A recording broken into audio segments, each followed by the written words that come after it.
Voilà, tout à l'heure, vous parlez d'Emmanuel Macron, nous allons en France, le coup d'État de 63, la France a été indexée. Vous êtes historien, vous avez écrit beaucoup sur le coup d'État de 63, la vie de Sylvanus Olympio. Dites-nous encore. J'ai écrit une lettre ouverte à Macron à propos de 63. Je lui ai dit que la France est responsable.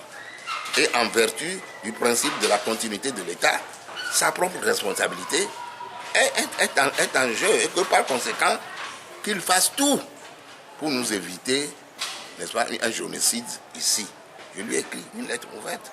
Donc, et je continue à croire à cela.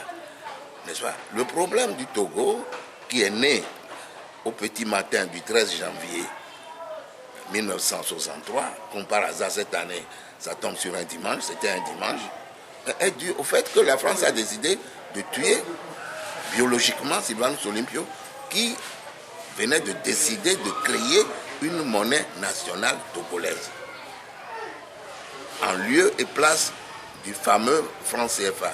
La France a dit tout sauf ça.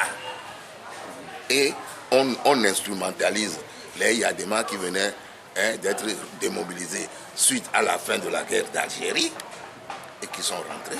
Et c'est ça, le fond réel, profond de l'affaire, c'est ça, c'est cette histoire de franc CFA. Voilà. C'est la cause de l'assassinat de Sylvanus Olympio. Oui, absolument. Mais là, qui est Sylvanus Olympio? Pardon?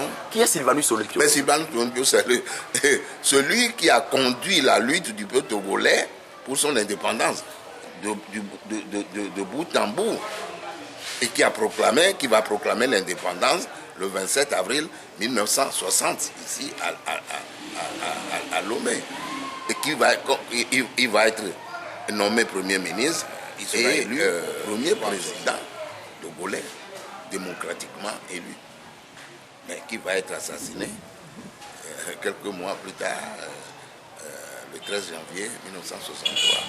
Voilà, aujourd'hui, quand on se base sur l'histoire, on parle de 56, le vote ou le référendum. On parle également d'un autre référendum en 58 et avant la proclamation même de l'indépendance du Togo. Qu'en savez-vous réellement? Voilà, je crois le 29 octobre 56, la France, après avoir créé de facto la République autonome du Togo, va maintenant imaginer un référendum pour asseoir maintenant cette République autonome que les Togolais qualifiaient de autonomies internes. Vous comprenez? Et ce référendum a été organisé, si ma mémoire est exacte, le 29 octobre 1956. La France a dit que à peu près je crois les 57 ou les 60%, ou les 67%, oui, je crois plus, ou même 77% à peu près, a approuvé la autonomie, ce qui était absolument faux. Puisque ce jour-là, les nationalistes, pour narguer davantage les colons français, ont franchi la frontière occidentale pour aller marier notre illustre avocat Santos Anani à Keita, n'est-ce pas, à une nièce directe de Dina Olympio, la femme de Sylvanus Olympio, Phyllis Tameklo, n'est-ce pas? Donc, les nationalistes ont boycotté exprès, sachant très bien que, puisque nous étions, le Togo était sous la tutelle des Nations Unies, que les Nations Unies viendraient après les aider comment dirais-je, aller de l'avant. Parce que s'ils avaient participé, mais les Nations Unies se disaient, mais vous avez participé vous-même, alors qu'est-ce que vous cherchez encore? C'est ainsi que, en 1957, les Nations Unies vont envoyer ici une mission dirigée par un gars de Libéria, un certain Charles King. Et pendant la visite de cette mission, il va y avoir des morts à Vaughan, n'est-ce pas, du fait de la colonisation des colons français. Il va y avoir des morts à Mango, des morts à Pia, à Kara. Il y a une stèle là-bas, avec les noms. Au terrain, dit terrain Georges Clemenceau, parce qu'il y avait une immense statue en bronze de Georges Clemenceau là-bas. Et quand les officiels allaient recevoir la mission de King, à ce terrain-là, les Juventistes, la Juvento, était un des partis, comment dirais-je, indépendantistes, n'est-ce pas, un des plus actifs d'ailleurs. Les Juventistes se sont organisés pour déchirer le drapeau de la autonomie. Lorsqu'on a commencé à le monter, ils se sont jetés là-dessus et l'ont déchiré. À partir de ce moment, les Nations Unies ont compris que les Togolais n'avaient pas épousé, la majorité n'avait pas épousé la autonomie. Et donc les Nations Unies, suite au rapport de Charles King, les Nations Unies vont décider, n'est-ce pas, que l'Assemblée nationale de la autonomie soit remplacée par une autre assemblée élue, n'est-ce pas, cette fois par des élections législatives gérées par les Nations Unies elles-mêmes, en la personne d'un Haïtien qui s'appelait Max Dorsainville, noir comme toi et moi.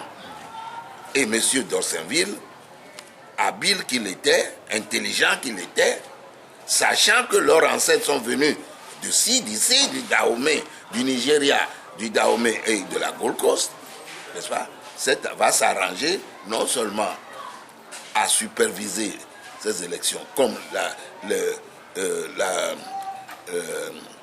recommandation, la résolution des Nations Unies l'avait prescrit, mais mieux à gérer et même à proclamer les résultats. Et les résultats de ces élections, donc, ces élections apparaissaient de facto comme un référendum, puisque la résolution disait cette nouvelle assemblée sera habilitée à proclamer l'indépendance, pas immédiatement, en tout cas à proclamer, ou à rester dans le giron de la France, si c'était ça le vœu du peuple togolais. Et comme la majorité, cette assemblée en majorité était du côté des nations, des indépendantistes, ceux-ci vont décider, du moins le culte. Bon, la Juvento, il y a eu malheureusement quelques conflits entre la Juvento et le culte, mais finalement, il a été entendu que dans les 2 années qui allaient suivre, l'indépendance allait être proclamée, n'est-ce pas? Parce qu'il y avait un certain nombre de choses sur le plan matériel à réaliser et même sur le plan juridique. Nous étions dans une situation tripartite. Nous dépendions à la fois des Nations Unies et de la France. Donc, le Togo, la France et les Nations Unies. Il fallait un certain nombre de négociations. Et au bout de ces négociations, l'indépendance a été proclamée le 27 avril, la date de ces élections législatives. Voilà. Ce référendum de 58. Voilà. C'est ça. Et voilà. Mais malheureusement, encore une fois, le 13 janvier, Sylvanus Olympio, qui était le père, pour moi, le père, non pas seulement de l'indépendance, comme certains veulent nous le faire croire, mais à la fois de l'indépendance et du Togo. Il était à la fois le père de l'indépendance et de la nation togolaise. Voilà. Quelle différence faites-vous du père de l'indépendance et du père de la nation? Ce n'est pas moi qui fais la différence, c'est d'aucuns. C'est ce que je viens de vous dire. Et moi, justement, je remets les pendules à l'heure en disant qu'il n'y a pas, en l'occurrence, dans le cas précis, une différence entre le père de l'indépendance, parce qu'il était le père de l'indépendance, parce que c'est lui, le leader, qui a dirigé le mouvement indépendantiste de bout en bout et qui va la proclamer.